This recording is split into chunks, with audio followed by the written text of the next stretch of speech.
चलें जी। बिस्मिल्लाहिर्रहमानिर्रहीम। इन्नल्लाह व मलाइकतहु युसल्लूना अलन नबी या अय्युहल्लज़ीना आमनु सल्लु अलैहि व सल्लिमु तस्लीमा सल्लल्लाहु अला हबीबिही सय्यिदिना मुहम्मदिन व आलिहि व अस्हाबिहि वसल्लम।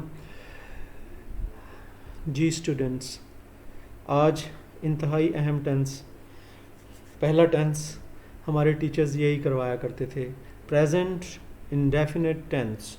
और हम आज इसे किस नुक्ता नज़र से कर रहे हैं कि हम उर्दू ट्रांसलेशन जो है, उर्दू के पैराग्राफ को इंग्लिश में ट्रांसलेट कर लें। ट्रांसलेशन के लिए हम ये कर रहे हैं और ये बिल्कुल आपके फाउंडेशन को स्ट्रॉन्ग करने के लिए, बेसिक लेवल को, यानी आपकी जो फाउंडेशन है, बुनियादें पक्की हों तो फिर ही ऊपर इमारत जो है देर तक कायम रहती है, इमारत को कोई डर नहीं होता। तो आपकी बुनियादों को पक्का करने के लिए ये जो बहुत आजमूदा किताब है, जो अरसा दराज से लोग पढ़ रहे हैं, ठीक है ना, तो उसमें से ये सारे इक़्तिबास लिए गए हैं, सारी जो है ये बनाई गई हैं। आज भी ये किताब अवेलेबल है, मुफ्ती जो है ना इफ़ज़ाल अनवर मुफ्ती की। तो अगर आप इसे लेके पढ़ना चाहें पढ़ लें, तो ये आपकी बेस को स्ट्रॉन्ग करेगी। और बरसा बरस से मेरे ख़्याल में कोई 35-40 साल से कम ये किताब जो है ना मार्केट में है, छोटी सी है, 70 रुपीज़ की आती है। चलें जी आगे चलते हैं। The present indefinite tense. सबसे पहले तारुफ की बात हो रही है। ये टेंस यानी कि ये जो टेंसेस लिखा हुआ है, टेंस बल्कि टेंस है, क्या बताता है? किसी भी सदाकत आमा, यानी कि कोई ऐसी चीज़ जो कि सच्ची हो, जो कि जैसे पानी का कोई रंग नहीं होता, एक सच्चाई है, ठीक है ना, सदाकत आमा है ये, ठीक है ना। पेड़ों के पत्ते सब्ज़ रंग के होते हैं, सदाकत आमा है, ठीक है ना। पानी नीचे को जाता है, सदाकत आमा। ये अमूमन प्रेजेंट टेंस में, प्रेजेंट इंडेफिनिट टेंस में डिस्क्राइब होती हैं, इनको बयान किया जाता है। या फिर दूसरे नंबर पे ये बता रहे हैं कि किसी भी आदत को, मतलब किसी भी कोई आदत है ना जो डेली उसकी आदत मुश्तमिल है, ज़ाहिर आदत मामूल में होती है, रोज़ाना होती है, वो भी प्रेजेंट इंडेफिनिट टेंस में उसे हम डील करते हैं। ये दो मेजर इसकी हैं। और तीसरा क्या है? किसी ऐसे काम के लिए इस्तेमाल होता है जो वाकई उस वक्त हो रहा हो, यानी कि जो उस वक्त फौरी हमारी आंखों के सामने हो रहा है वो प्रेजेंट कंटिन्यूस में होता है, लेकिन जो वो बंदा करता आ रहा है ना, अभी भी हो रहा है, वो प्रेजेंट इंडेफिनिट टेंस में आता है। और आगे आपको बताया जा रहा है कि फ़िक्रे की पहचान क्या है। ये अमूमन हमारे टीचर भी हमें बताया करते थे, ता है, ती है, ते हैं, ती हूँ, ते हैं, ये वगैरह फ़िक्रे के एंड पे आता है उर्दू फ़िक्रों पे। और अंग्रेज़ी में बताया जा रहा है इसके लिए वर्ब की फ़र्स्ट फॉर्म वर्ब की यूज़ होती है। आगे फॉर्म्स के हवाले से थोड़ी बहुत डिस्कशन भी है, वो भी हम करेंगे। तो वो वर्ब की फ़र्स्ट फॉर्म इसमें यूज़ होती है। इसके तहत दी गई हुई मश्क कहता है कि नीचे मश्क एक आगे टेबल आएगा आपके लिए, उसमें वर्ब है, ठीक है ना। वो कहता है वो याद कर लें, उन्हीं के मुतल्लिक आगे जो है ना वो एक्सरसाइज होगी। आगे वो बता रहा है ये बातें कभी ना भूलिए, प्रेजेंट इंडेफिनिट टेंस के हवाले से कहता है ये बातें कभी ना भूलिए। हर एक वर्ब की फ़र्स्ट फॉर्म के, वर्ब की जो फ़र्स्ट फॉर्म होती है वही प्रेजेंट इंडेफिनिट टेंस में इस्तेमाल होती है। जी पीछे भी यही बात बताइए, आगे चलते हैं। कहता है ये भूलना नहीं है आपने। आगे उसने एक टेबल दिया है, आपको एक टेबल दिया गया है। इसमें ऊपर वाली बात मैं छोड़ रहा हूँ क्योंकि वो इसके मुतल्लिक नहीं है। ये टेबल को हम देख लेते हैं। ये टेबल में फॉर्म्स लिखी हुई हैं, ठीक है ना। बाई, बॉट ये एक फॉर्म है, ईट, एट, ईटन ये दूसरी फॉर्म है।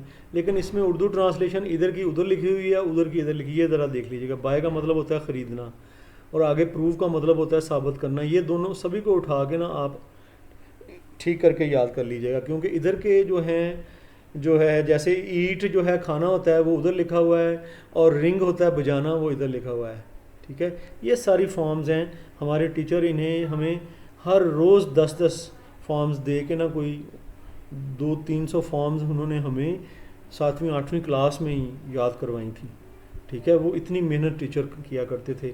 आजकल वर्ब्स की फॉर्म्स जो है ना इस तरह से बच्चों को याद नहीं करवाई जाती, लेकिन ये तो एक टेबल है जो कि आगे आने वाली एक्सरसाइज में इस्तेमाल होना है। लेकिन आप जो स्टूडेंट्स हैं उनको फॉर्म्स बेटा याद होनी चाहिए, ठीक है ना। चलें जी आगे चलते हैं फर्दर, ये फॉर्म्स याद करने वाली हैं।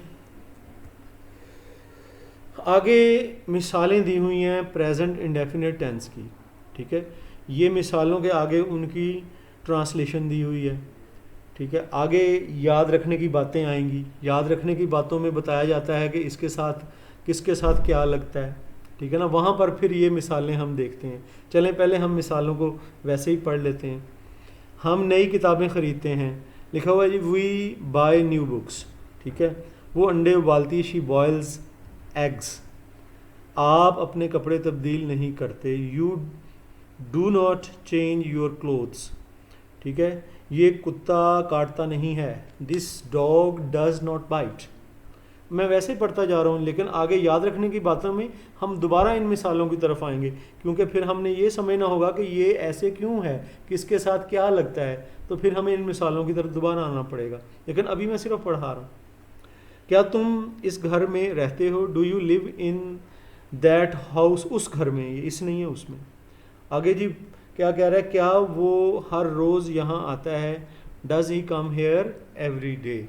अब इन मिसालों को हम बार बार कंपेयर करेंगे याद रखने की बातों में जो पॉइंट्स लिखे हुए हैं उनके साथ। देखें जी याद रखने की बातों में क्या पॉइंट लिखे हुए हैं वो हम देखते हैं अभी जी। याद रखने की बातों में जो पॉइंट लिखे हुए हैं उसमें जो पॉइंट पहला है ना, असल में 13 नंबर लगा हुआ है, ये सारे नंबरों के हिसाब से लगा, लेकिन ये इस टेंस के हवाले से पहला नंबर है, ठीक है। इसमें क्या लिखा हुआ है जी, अगर किसी फ़िक्रे में ही शी इट, कहता है फ़िक्रे में ही शी इट या कोई सिंगुलर नाउन बतौर सब्जेक्ट इस्तेमाल हो, यानी सब्जेक्ट आपका ही शी इट हो, तो वर्ब के आखिर में एस या ई एस का इजाफा करते हैं। और ये याद रखें, ये किस में इजाफा करते हैं, जब फ़िक्रा जो है सादा होता है, ठीक है ना, फ़िक्रा मनफी नहीं होता, फ़िक्रा सवालिया नहीं होता, तब। लेकिन ठीक है ना। अब ये जी मिसाल नंबर 2 हमें बताई जा रही है। मिसाल नंबर 2 देख लेते हैं जी, ही शी इट और उसके साथ एस या इसका इजाफा मिसाल नंबर 2 में है। कहाँ है जी मिसाल नंबर 2, ये आगे जी मिसाल नंबर 2, वो अंडे उबालती है, ये आ गई मिसाल नंबर 2। अब वो जो है शी है, वहाँ क्या कहा, ही शी इट के साथ जो वर्ब है, ये वर्ब है, एस और ई एस का इजाफा होता है। कहाँ एस का इजाफा होना है, कहाँ ई एस का इजाफा होना है।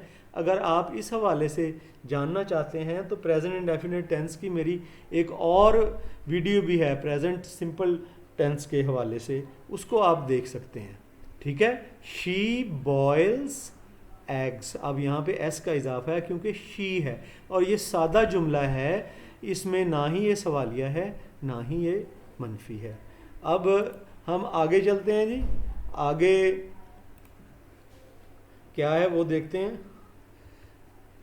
आगे जी ये बात हमें बताई जा रही है, लेकिन इनके अलावा सब्जेक्ट के लिए, यानी ये जो सब्जेक्ट है ना ही शी इट और सिंगुलर नाउन, इसको आप याद रखें। इनके अलावा जो सब्जेक्ट होंगे वो भी क्या हो सकते हैं, वो भी आपको बता देते हैं।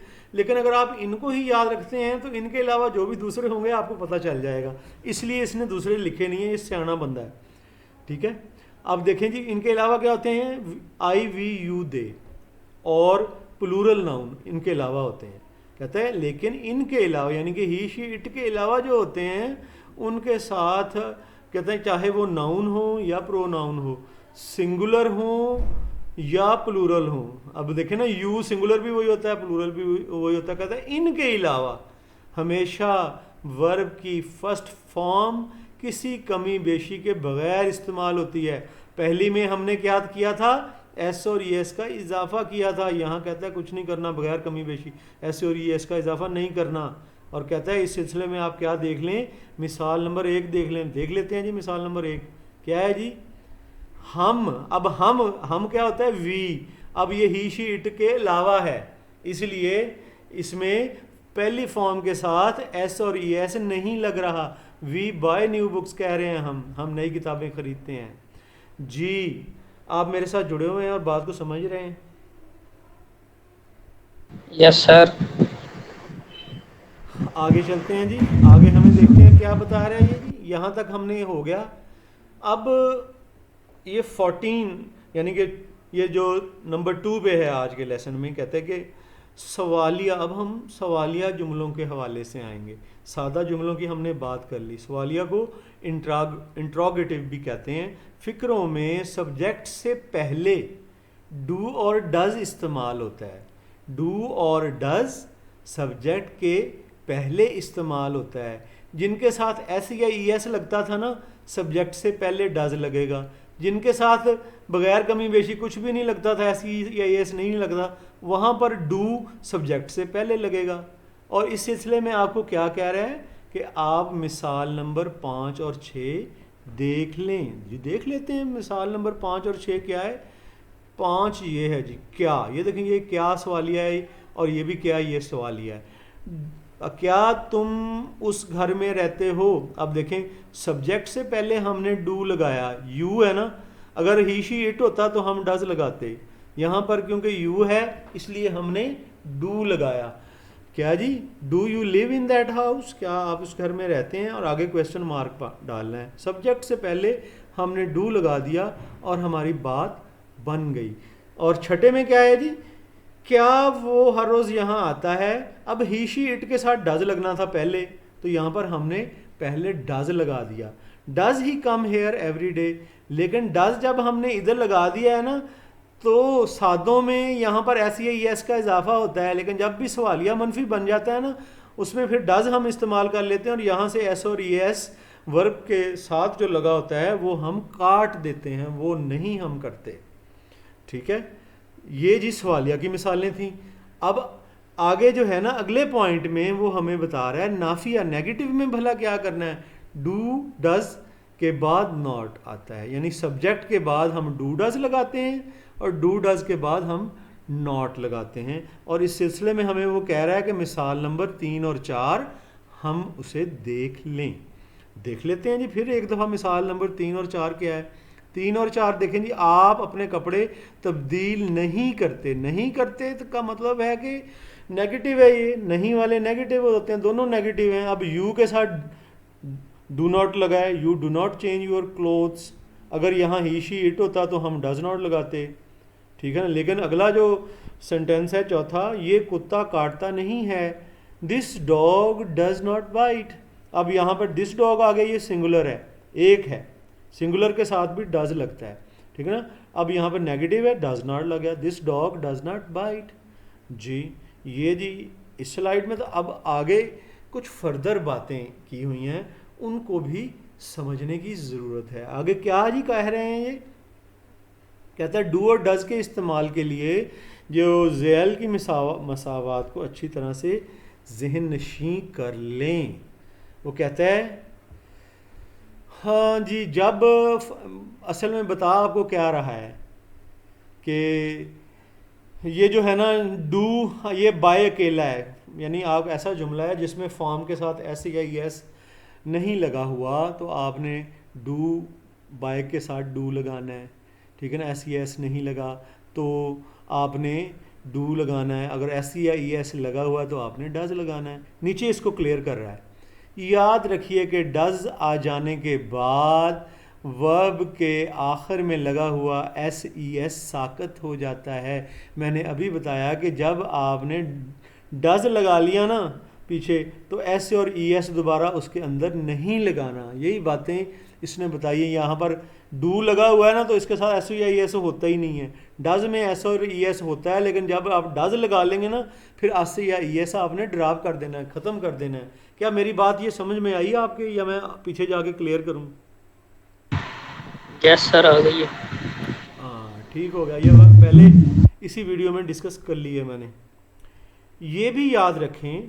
अब वो कह रहा है कि ये भी याद रखें, हूँ है हो, हूँ है हूँ हो, हूँ हो है हूँ का मतलब अदा करने के लिए कहता है कि ये अमूमन हम बहुत बड़ी गलती करते हैं। ये अच्छा किया है इन्होंने मेंशन की हुई है कि अमूमन ज़ाहिर है प्रेजेंट इंडेफिनिट टेंस के जुमलों के एंड पे है, हूँ, हो वगैरह होता है। ठीक है ना। हम उसके लिए आप भी ऐसा करते हैं।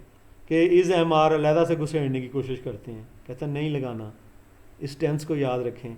उर्दू में वो ऐसे लगते हैं, लेकिन ये नहीं आपने करना कि प्रेजेंट इंडेफिनेट टेंस में जो है ना इज़ एम आर आप ठोंसे। और ये भी याद रखें कि प्रेजेंट इंडेफिनेट टेंस ये एक्टिव की हम बात कर रहे हैं, पैसिव भी एक होता है। वो जब एक्टिव हम ख़त्म कर लेंगे फिर इंशाल्लाह पैसिव की तरफ भी आएंगे। पैसिव में इज़ एम आर के साथ थर्ड फॉर्म लगती है, लेकिन अभी मैं आपको उसके हवाले से कंफ्यूज नहीं करूँगा। कहता है कि ये जो हम अब टेंस कर रहे हैं उनमें इनके इस्तेमाल का सवाल ही पैदा नहीं होता, क्योंकि इन अल्फाज का मफहूम फर्स्ट फॉर्म के अंदर बजाते खुद मौजूद है। कहता है अगर आपने फर्स्ट फॉर्म लगा ली है तो ये समझ लें कि ये जो अल्फाज है ना, हो, हैं, हूँ, ये उसके अंदर ही छुपे हुए हैं। ये बात आप अपनी याद रखने के लिए कर लें। आगे जी, आगे जी हमारी मश्क देखते हैं जी। जो भी हमने पढ़ा है उसको यहाँ अप्लाई करते हैं। देखें जी, मैं एक नई बाइसिकल ख़रीदता हूँ। मैं क्या होता है जी, आए, ख़रीदना ये फॉर्म आ गई। आए बाय होता है ख़रीदना, उस टेबल के अंदर भी थी ये फॉर्म। आई बाय एक आ new bicycle, I buy a new bicycle. अब इसका जी माइनस आ गया। आप माइनस मुझे बताएंगे, मैं एक बाइसिकल नहीं खरीदता हूं।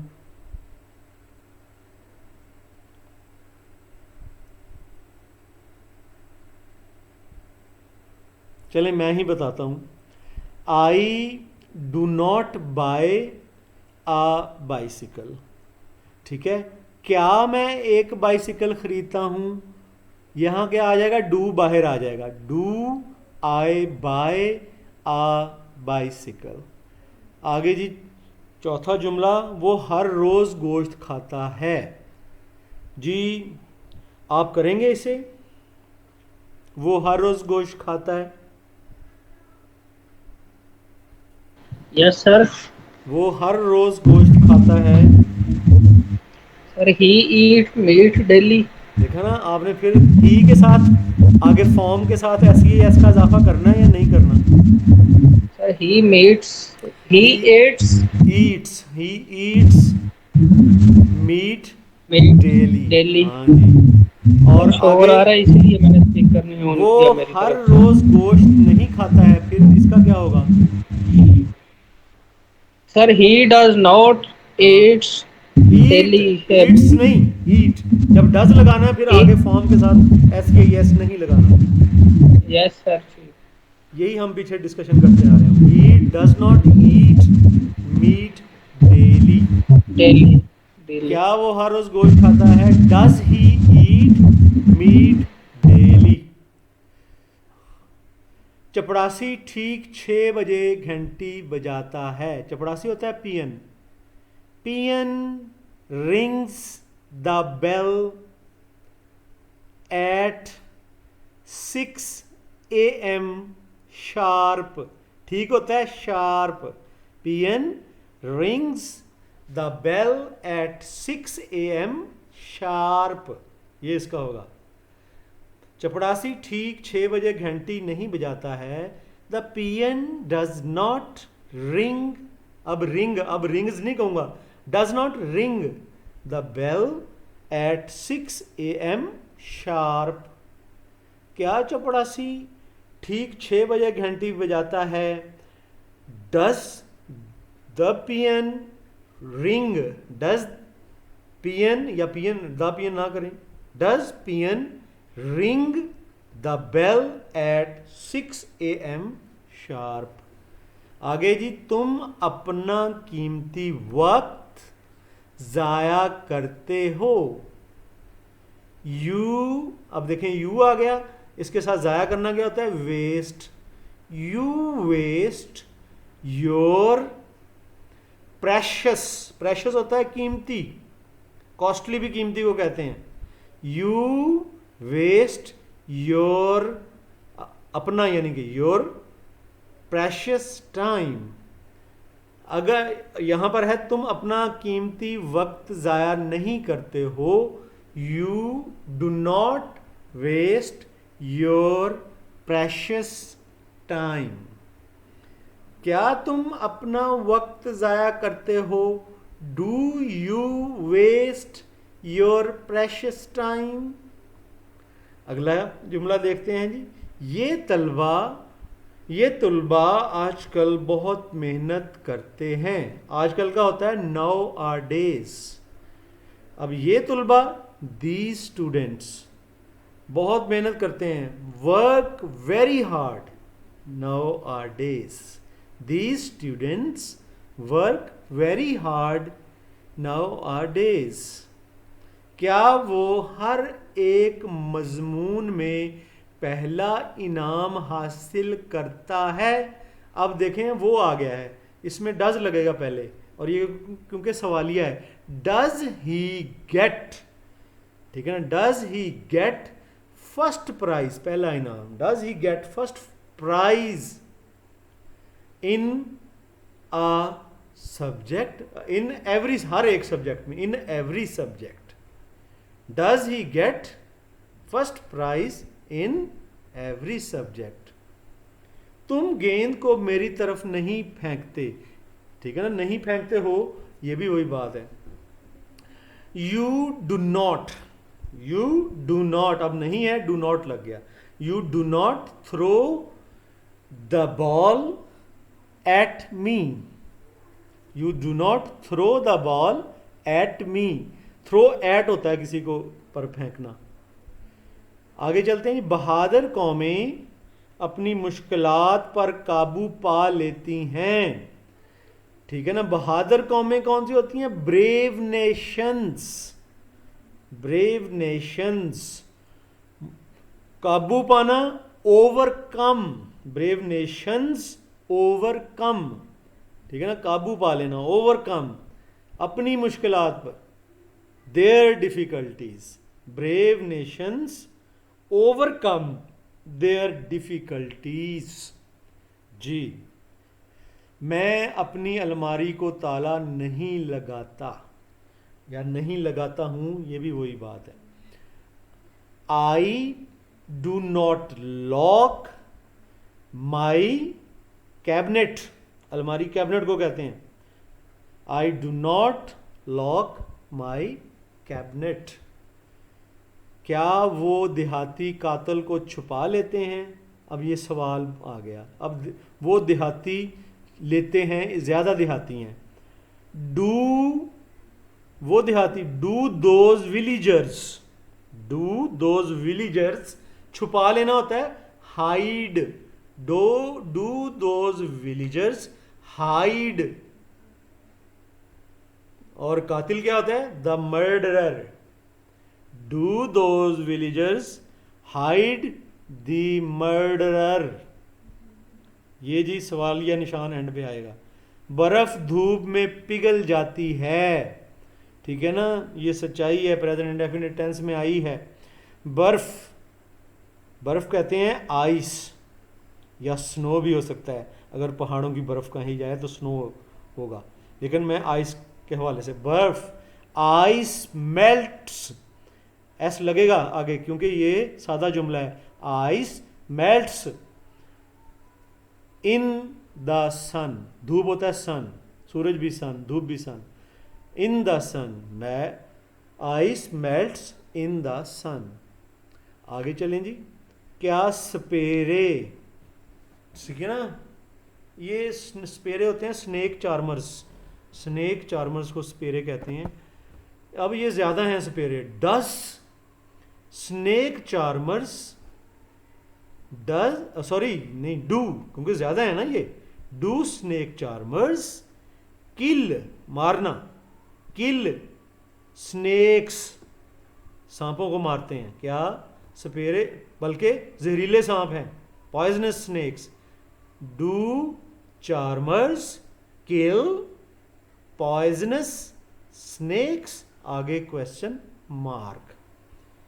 ये तो आपकी जी एक्सरसाइज है जो कि हमने कर ली है। और ये एक्सरसाइज जो है, जो पीछे हमने फॉर्म्स दी थी ना, अभी जो शुरू में हमने, मैं उन्हीं की तरफ जा रहा हूँ, जो फॉर्म्स हमने पढ़ी थी, ये फॉर्म्स जी, इनके अंदर से ये सारी एक्सरसाइज में जो फॉर्म्स यूज़ हुई हैं वो यहाँ पर डिस्कस की हुई हैं। अगर आपने याद करनी हो यहाँ से तो आप कर सकते हैं जी। ये जो था जी आज का हमारा लेक्चर था, हमने इसे इन डिटेल किया, इसकी प्रैक्टिस भी की और उम्मीद है कि ये आपके लिए काफ़ी हेल्पफुल होगा।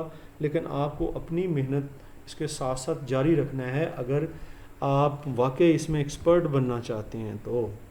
तो मेरी तरफ से फ़ी अमानिल्लाह, इंशाल्लाह अगले लेक्चर में फिर आपके साथ मुलाकात होगी। उस वक्त तक के लिए अल्लाह हाफिज़।